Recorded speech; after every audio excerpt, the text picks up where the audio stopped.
y nos vamos a meter ahora a otro tema. Vamos a hablar del tema de la seguridad ciudadana y de lo que ha empezado a hacer el Ejecutivo para, de alguna manera, paliar esta ola de inseguridad que estamos viviendo todos los peruanos. Empezamos con esta declaratoria de emergencia en 3 distritos del país, en Lima, San Juan de Lurigancho, San Martín de Porres y en la región Piura, el distrito de Sullana. Y precisamente nos encontramos con el doctor Riquel Vargas, experto en Derecho Penal, para analizar algunas de estas medidas que se han adoptado recientemente. Doctor Vargas, ¿cómo estás? Muy buenas tardes. Buenas tardes, Paco. Doctor Vargas, ¿qué análisis o qué balance podríamos hacer de estos primeros 10 días de la declaratoria del estado de emergencia en estos 3 distritos del país? Porque lo que hemos encontrado en primera instancia es un buen número de alcaldes que ahora ellos también quieren ser declarados en emergencia. Bueno, a raíz de esta declaratoria de emergencia, prácticamente lo que el Estado está haciendo es como poner un analgésico a la persona que está enfermo, ¿no? Simplemente decirle a la delincuencia que por un tiempo se detenga, ¿no?, de hacer ciertos actos ilícitos, pero una vez que se levanta esta declaratoria de emergencia, nuevamente viene con mucha más fuerza, ¿no? Prácticamente es poner como un calmante nada más por un cierto tiempo. Es un paliativo. En el plano de los hechos, ¿soluciona estos actos? No, no lo soluciona. Simplemente te está dando un calmante temporalmente. Ahora, ya hemos visto además la experiencia de lo que ocurrió en el Callao, ¿no? El Callao ha estado declarado en emergencia en 4 oportunidades, la última vez por un lapso de 1 año, y no hemos visto una reducción significativa de la delincuencia y del crimen organizado, sobre todo en el Callao. Claro, lo que la delincuencia hace es muchas veces dejar sus actividades por un tiempo o también trasladarse a otros lugares por ese cierto tiempo y empezar, como se dice, a vivir de esa actividad ilícita, ¿no?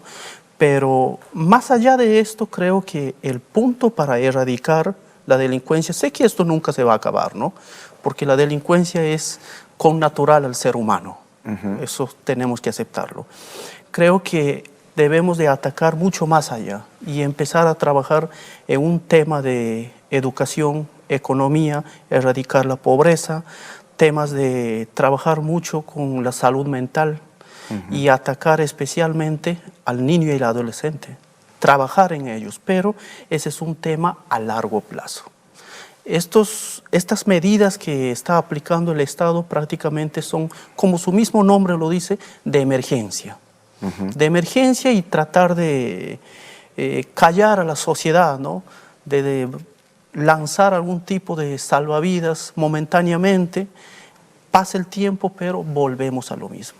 Volvemos a lo mismo. Pero, y no podemos dejar de tocar, doctor Vargas, lo ocurrido el fin de semana en esta reunión social a la que asiste precisamente la tercera vicepresidenta del Congreso, que termina a balazos, ¿no? Una situación que es verdaderamente alarmante, y todo esto en un contexto en el que desde el Congreso se pretende además un proyecto de ley para legitimar de alguna manera la legítima defensa, lo cual ya existe en nuestro ordenamiento procesal penal, pero lo quieren liberalizar aún más, como si eso fuera una solución. La legítima defensa en el Código Penal siempre ha existido. Para mí, a mi consideración, sí están bien los presupuestos. Sí está bien los presupuestos. El tema está en el uso que se le da muchas veces, en el uso que se le da.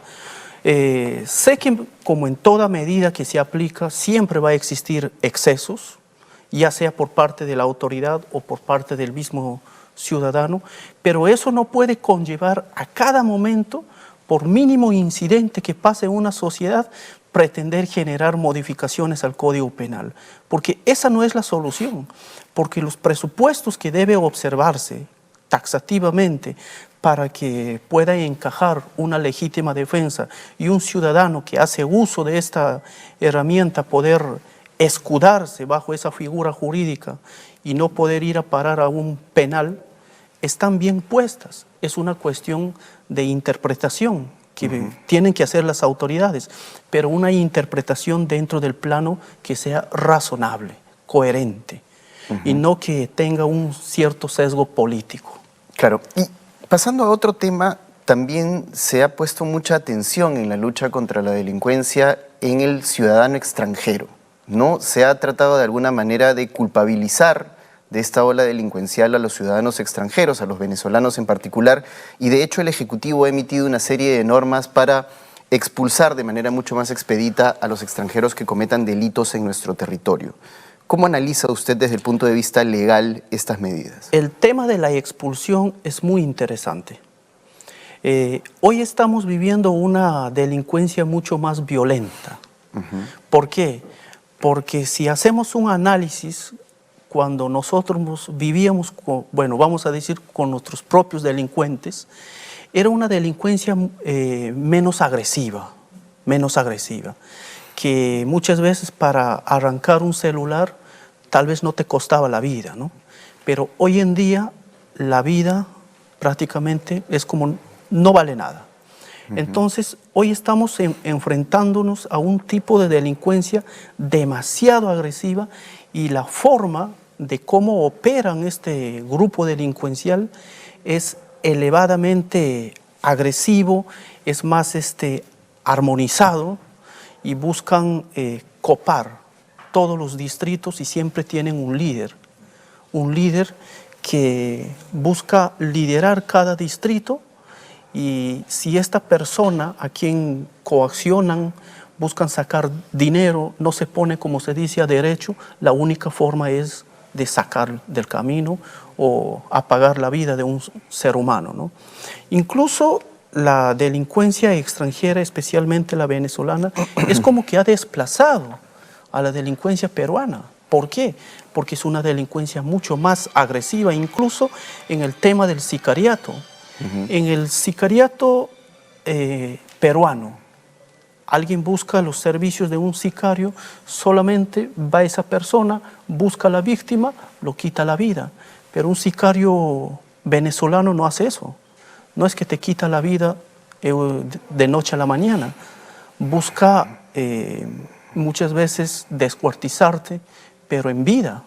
Entonces, la crueldad con lo que ellos actúan es muy elevada, es muy superior, y creo que la policía, el Ministerio Público y más aún la policía debe incrementar y tener nuevas estrategias para enfrentar esta nueva ola delincuencial. Pero precisamente eso es lo que pareciera que no estamos viendo, estrategias desde el punto de vista policial y desde el punto de vista del aparato de, por ejemplo, la inteligencia, ¿no? No se está haciendo verdadera inteligencia para ubicar a estos cabecillas de estos grupos organizados que han empezado a tomar los distintos distritos, que ya han empezado a actuar de formas mucho más agresivas, tirando granadas, por ejemplo, o extorsionando a las trabajadoras sexuales en algunos distritos de la capital.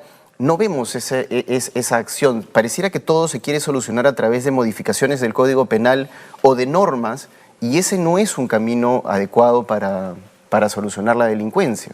Claro, como bien dice usted, la norma por sí solo no tiene efectos, ¿no? Es simplemente un papel.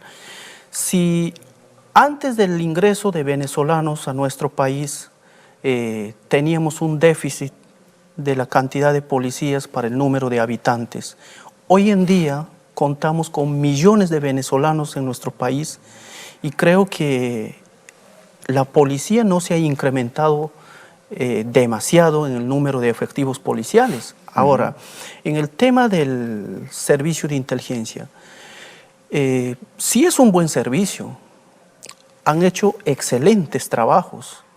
Usted se ha dado cuenta que cuando han pasado crímenes bastante severos en nuestro país, muchas veces en 2 o 3 días, no sé de dónde, pero lo sacaban a la persona que habría cometido este crimen. Pero hoy esa capacidad prácticamente se ve disminuida por una delincuencia extranjera mucho más superior.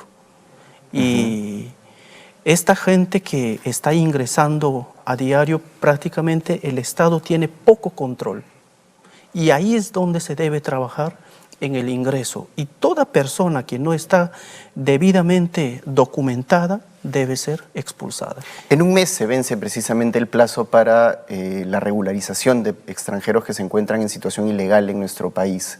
¿Usted cree que de aquí a un mes, cuando se cumpla ese plazo y empiecen las expulsiones masivas de ciudadanos extranjeros, va de alguna manera a reducir los índices de delincuencia? No lo va a reducir, pero el tema es que no debe haber tregua más para ellos.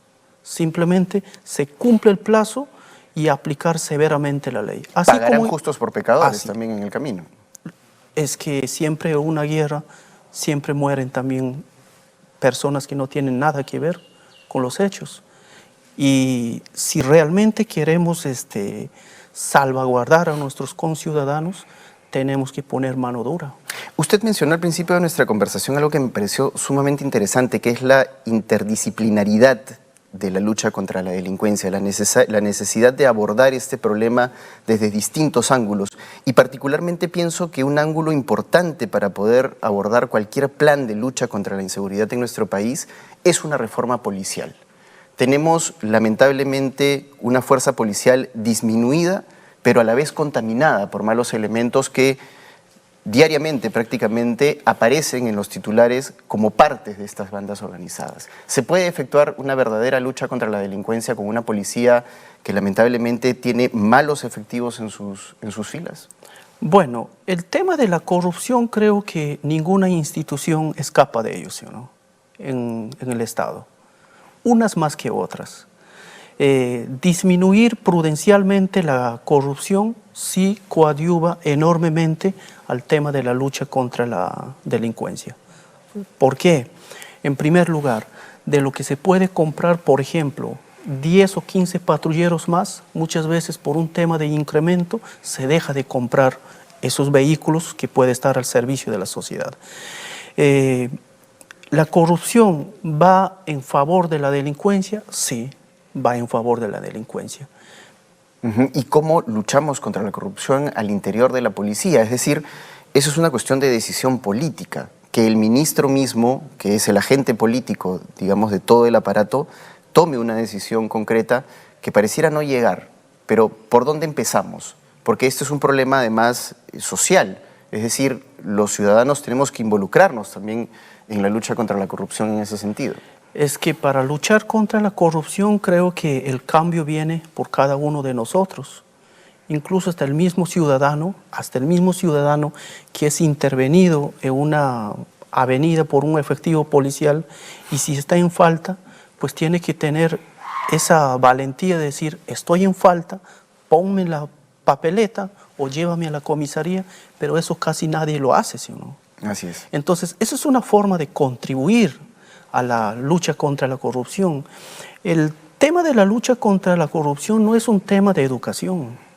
Se ha visto casos donde médicos, doctores con muchísimas maestrías, doctorados, a veces resultan ser mucho más corruptos que una persona que ni siquiera tiene secundaria, ¿sí o no? Entonces uno se pregunta, ¿pero qué es lo que pasa? Si esta persona es tan entendida y tenemos una persona que tiene pocos estudios, pero es más honesto que aquel que tiene muchos estudios. El tema es, yo considero un tema de sociedad, de cultura, viene con esos valores desde la casa. Entonces, por eso yo lo que propongo es que podamos implementar algunos mecanismos, pero enfocados a la niñez, para un tema de tener resultados a largo plazo, por lo menos a 15 a 20 años. Sumamente interesante, doctor Vargas. Muchas gracias por haber estado con nosotros en El Vuelo. Ha sido el doctor Riquel Vargas, experto en Derecho Penal, para analizar algunas de las medidas que recientemente se han tomado en materia de lucha contra la inseguridad ciudadana.